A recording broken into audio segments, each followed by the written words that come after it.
नालासोपारा कळंबच्या समुद्र किनाऱ्यावर नवजात बाळ आढळून आल्याचे प्रकार समोर आले आहे।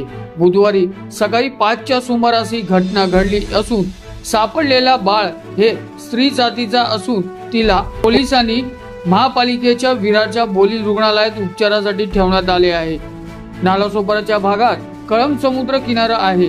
याच किनाऱ्यावर सकाळच्या सुमारास प्रभात फेरीसाठी फिरणारे गेलेल्या नागरिकांना हे बाळ दिसून आले।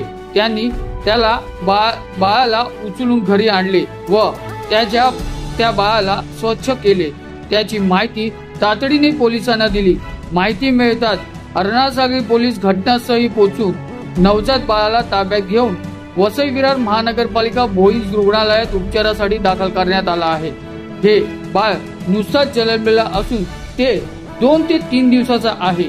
सध्याची बाळाची प्रकृती सुखरूप असल्याची माहिती अरुणासागरी पोलिसांनी दिली आहे। तसेच या बाळाच्या आई वडिलांचा शोध आम्ही घेत आहोत असे पोलिसांनी सांगितले आहे।